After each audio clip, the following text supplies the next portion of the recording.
Ladies and gentlemen, if you are always meeting shallow human beings, you might be shallow as well. Ladies and gentlemen, I hate to break it down to you, but shallow people usually flock together. But if you are not shallow, but somehow you attract shallow by some virtue of random law of physics that I don't understand. Today is the day that I tell you how to know somebody who is shallow. Ladies and gentlemen, shallow does not spring from nowhere. And shallow is not only shallow because of you.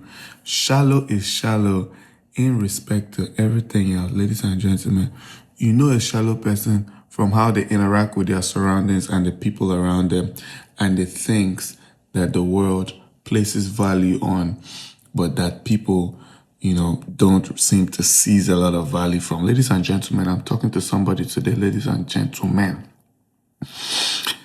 A shallow person is somebody who seems to derive pleasure from things that other people have validated as pleasure derivative.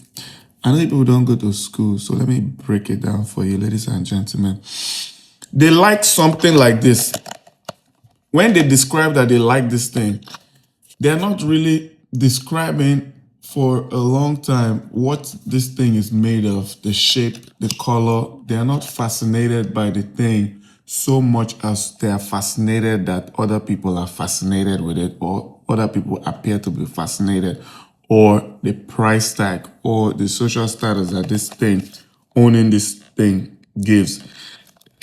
Now, ladies and gentlemen, I didn't say shallow is bad. I just mean shallow is shallow. What a shallow person usually does is that they ascribe value based on other people or other people's perception of the thing. So they are more into the social validators. Ladies and gentlemen, why is that important? Why is that bad for you? That's because that's the most likely person that might marry you because you have a big behind. Nigerians call it nyash. Surprise, surprise, some people marry because of nyash. I didn't even know that.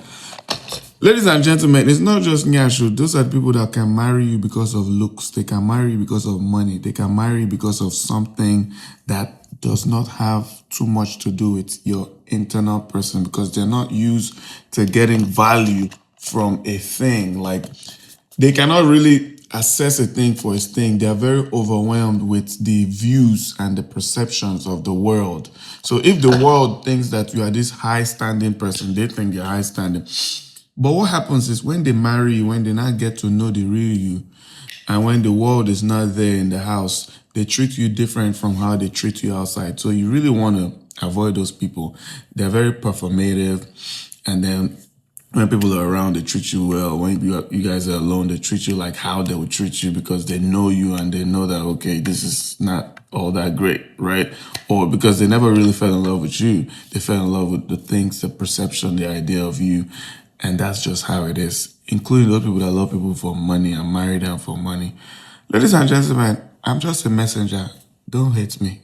I'll see you in another video.